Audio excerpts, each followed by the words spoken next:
Here we're in a primary scrape area that we found, and you can see right down here we've got a scrape on the ground. There's another little one over here, and then we got this big scrape right over here. They just completely tore this up. I mean, this is about the size of a parking spot. Got the overhead branches, got another scrape right here, and you can see around here that how thick it is, and it's just a classic primary scrape area. Primary scrape areas are generally in a big, it's in a big area of really heavy cover, but there's like a little pocket of open space with all the heavy cover around. That's exactly what we have here. So it's just a classic primary scrape area.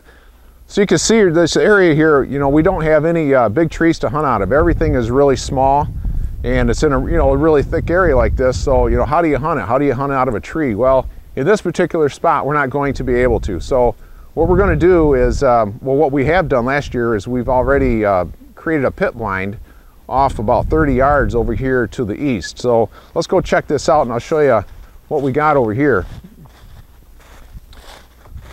You can see we got a trail that comes in through here. And you know, this is another reason why we like to do our postseason scouting now, because we can see this trail going through here, and it looks just like it did last fall. But you know, give it another 2 to 3 weeks when, you know, the green up starts. We're starting to see some grass right here, and when all this grass, the green grass, starts to grow and you got all this other vegetation, you're not even gonna be able to see this trail anymore. So, you know, if you're doing your scouting in any time after the 1st of May, you know, you're dealing with all that vegetation out there, and you're not really setting up on rut sign anymore. You're setting up on summer sign. So this is why we like to do our postseason scouting this time of year. But we've got some, got a lot of deer turds over here.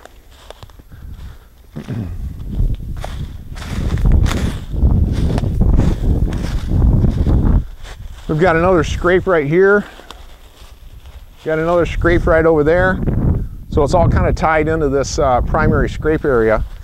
And so because we don't have any trees, we created a pit blind right here.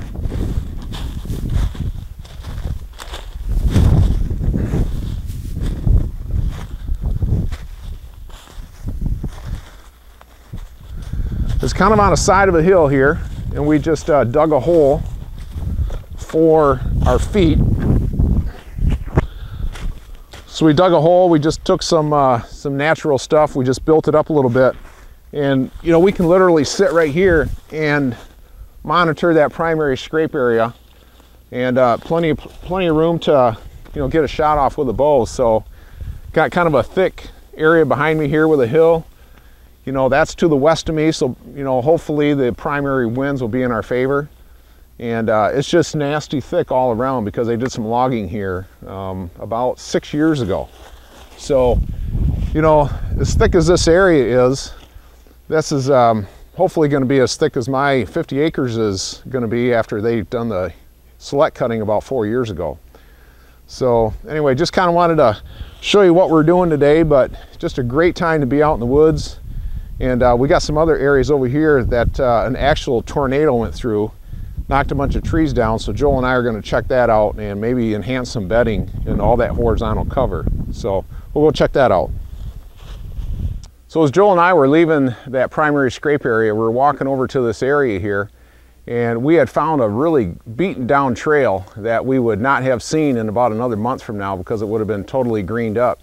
But we followed that trail, and lo and behold, I knew it was going right toward the tornado zone, and it went right into this tornado zone.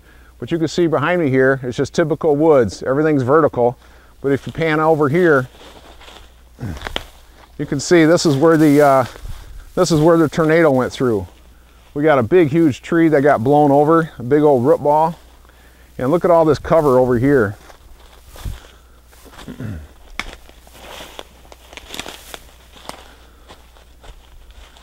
This woods was nothing but like it was over there, everything vertical, but this tornado created all this horizontal cover, and we've got 2 beds over here with hair in it, and it's right among all the horizontal logs and all that good stuff.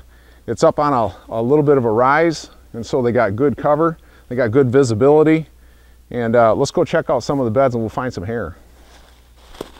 So we just come into this tornado zone, only about 15 yards from that big blowdown over there. And look at this, we found this big bucker up here. And he's got some pretty deep tine marks. But you can see we got a deer trail going right through here. He's going right underneath that trunk there. But they just love this cover. They love going right through here with this security. And this big buck, you know, knows where security is. So he went right through here. And we got a deer bed right over here. Let's see if we can crawl into this spot here.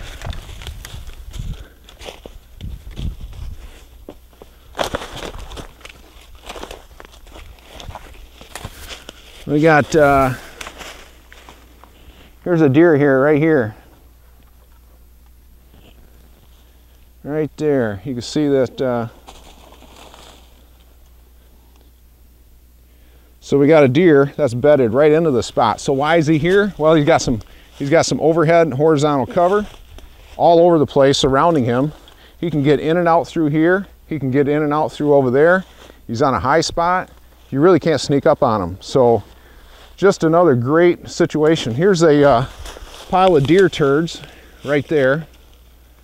And so he can get out through there. And yeah, this is what deer love. So let's just make more of it, you know. And we have a ridge that comes from this tornado zone and it goes right by my tree. And that's exactly what happened last year. The very first time I hunted in this spot, well, even in this county, was last year on October 24. My son-in-law Joel had shot a nice 8-point, and about 5 minutes later I missed a nice 8-point, and he came right out of this tornado zone grunting, following a doe right by my tree. And so ever since then I've kind of wanted to get back in here to find out why were these deer coming from over here. And sure enough, you know, this is just a great hot spot. So we're probably going to try and set up maybe some trees around the perimeter. There's this major trail that goes to the south out of here. We're going to probably try and cover that as well. So this is way back off the road, and I doubt there's really no bow hunters that come back here. But don't know about gun, but we're not going to be here for that anyway. So this is going to be a good setup this year.